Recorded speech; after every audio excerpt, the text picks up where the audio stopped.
পুকুরের মাছগুলো কেমন লাফালাফি করছে, দেখেই জিভে পানি চলে এলো।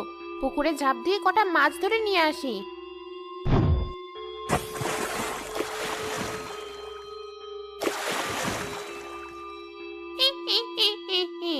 কত বড় বড় মাছ ধরেছি, এবার এগুলো কাঁচা চিবিয়ে খাবো।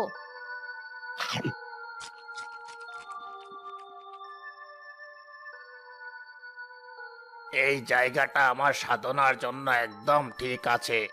বড় পুকুর, বড় বড় হিজল গাছ, বেশ ছায়াযুক্ত জায়গা। এখন থেকে আমি এখানেই থাকবো।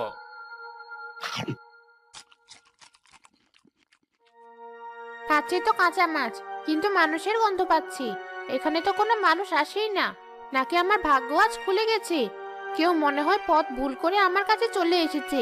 যাই, গিয়ে ধরে নিয়ে এসব মুন্ডখানা দিয়ে হালুয়া বানিয়ে খাই।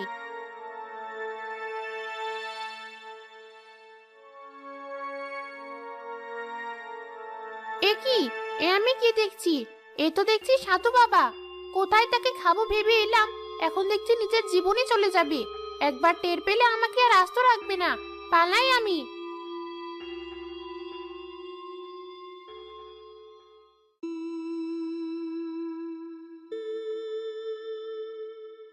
কি রে শাকচুন্নি, এমন মুখ ভার করে গাছের ডালে বসে আছিস যে? কি হয়েছে তোর? কাল রাতে আসতে বলেছিলি, কিন্তু আমি ব্যস্ত ছিলাম, তাই আজ সকাল সকাল তোর কাছে চলে এলাম। ওই পচা ডোবা একটা ফিশ ফ্রাই পার্টি ছিল, জানিস খুব মজা হয়েছে। পুকুরের সব পচা মাছের ফিশ ফ্রাই করেছিল, মনে পড়লে এখনো কেমন জিভে পানি আসছে। হ্যাঁ, তোমরা ওসব ফিশ ফ্রাই পার্টি করো, খাও, আনন্দ করো। আমার আর কি, ওসব আমাকে শোনাতে এসো না। একবার মরে শাকচুন্নি হয়েছি, জানি না না খেয়ে মরে এবার শাকচুন্নি থেকে কি হব। এত চুপছিস কেন শাকচুন্নি? বল তোর কি হয়েছে? আর কি, সকাল সকাল ঘুমটা ভেঙে গেছে আজ, তাই সকাল সকাল খিদেটাও লেগে গেল। এদিকে আমার ভয় তো এই গাছের আশেপাশে পাখিরাও আসে না। প্রথম প্রথম মাস তো ভালোই খেতাম, কিন্তু পাখিগুলো এখন বড় চালাক হয়ে গেছে।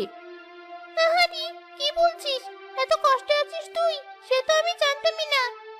সেটাই তো, আগে কত ভালো দিন কাটতো আমার। পুকুর পাড়ের হিজল গাছে থাকতাম, খিদে পেলে কাঁচা মাছ ধরে চিবিয়ে খেতাম। কতবার তোকে সাথে নিয়ে খেয়েছি। তাই তো, তা তুই এমন সুন্দর জায়গা ছেড়ে এখানে চলে এলি কেন? অমন জায়গা ছেড়ে এসব রাস্তার পাশে কোনো শাকচুন্নি আসে? তুই যে এমন বোকা শাকচুন্নি, সেটা তো আমি জানতাম না। ভূত জগতে এখন এমন বোকা শাকচুন্নি আছে? তোর এমন কথা শুনলে আমার মেজাজটা খারাপ